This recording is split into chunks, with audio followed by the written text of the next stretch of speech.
بسم اللہ الرحمن الرحیم. ایک مرتبہ پھر سے فائزہ داؤد اور ہماری دبئی کی ٹیم کی طرف سے آپ کو ہم خوش آمدید کہتے ہیں باخبر پاکستان کی اس اسپیشل ٹرانسمیشن کے ساتھ. 14 اگست کے حوالے سے باخبر پاکستان کا مفہوم جو ہے وہ صرف اتنا ہے کہ باخبر پاکستان بنانے کے لیے کون سی ایسے لوازمات ہیں وہ ضروری ہیں. اس کے لیے یقینی طور پر ایک باخبر عوام کا ہونا بہت لازم و ملزوم ہے.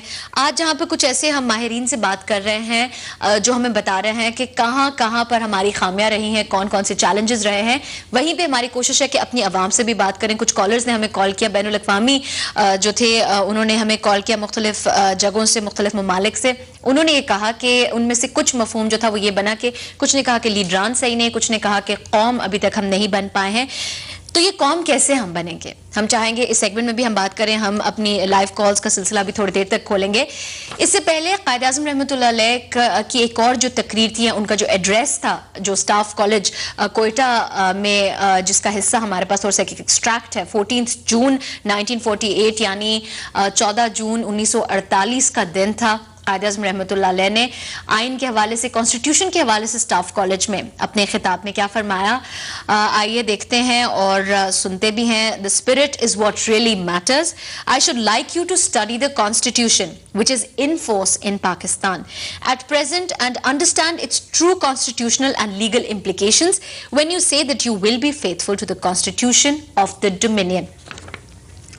اس پر ہم چاہیں گے تھوڑی دیر تک ایک سابقہ جج سے ہم بات کریں اور جو سابقہ چیف جسٹس بھی رہ چکے ہیں سندھ ہائی کورٹ کے, ان سے ہم بات کریں گے کہ کانسٹیٹیوشن کی یا آئین کی اہمیت جو ہے وہ کس طریقے سے آج کے پاکستان میں واضح ہوئی ہے اور آج کے پاکستانی کے لیے کتنا ضروری ہے اپنے آئین کو سمجھنا, اپنے آئین کے تقدس کو جو ہے سلام کرنا اور اپنے آئین کی تقدس کی بحالی کے لیے جد و جہد کرنا. اگر یہ کہا جائے تو غلط نہ ہوگا کہ بہت ساری ترامیم آئی ہیں کانسٹیٹیوشن میں, مختلف ہم نے دیکھا کہ اس کی جو ایک ری رائٹنگ یا ری ریٹن جو کانسٹیٹیوشن ہے اس کے حوالے سے بھی, لیکن یہ جو ایڈریس تھا to officers of the staff college جس میں قائد اعظم رحمۃ اللہ علیہ نے یہ فرمایا تھا کہ I should like you to study the constitution which is in force in Pakistan.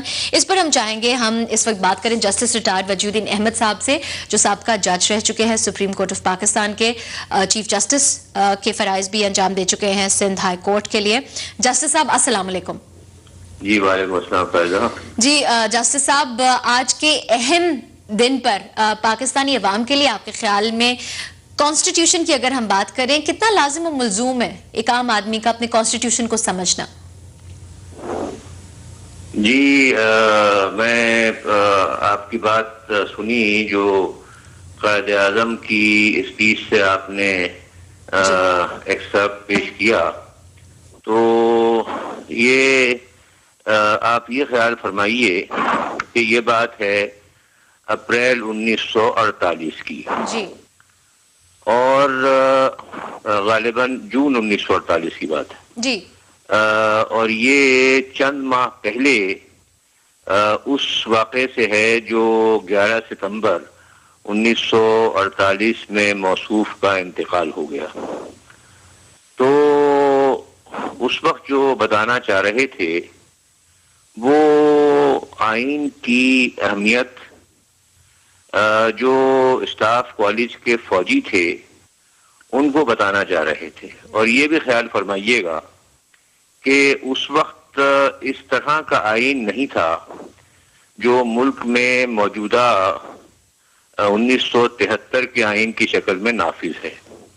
یہ 1935 کا گورنمنٹ آف انڈیا ایکٹ تھا جس کو بنیاد بنا کر کے 1947 کا انڈیپینڈنس ایکٹ برٹش پارلیمنٹ نے پاس کیا تھا.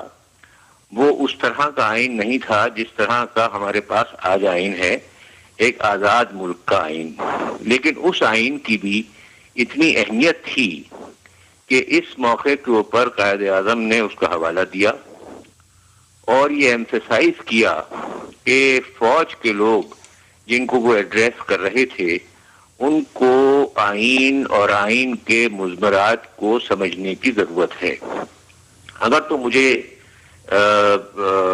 if I don't mistake, تو جہاں تک مجھے خیال پڑتا ہے کہ یہ وہی موقع تھا جس موقع کو صاحب آپ جاری رکھیے اپنی بات.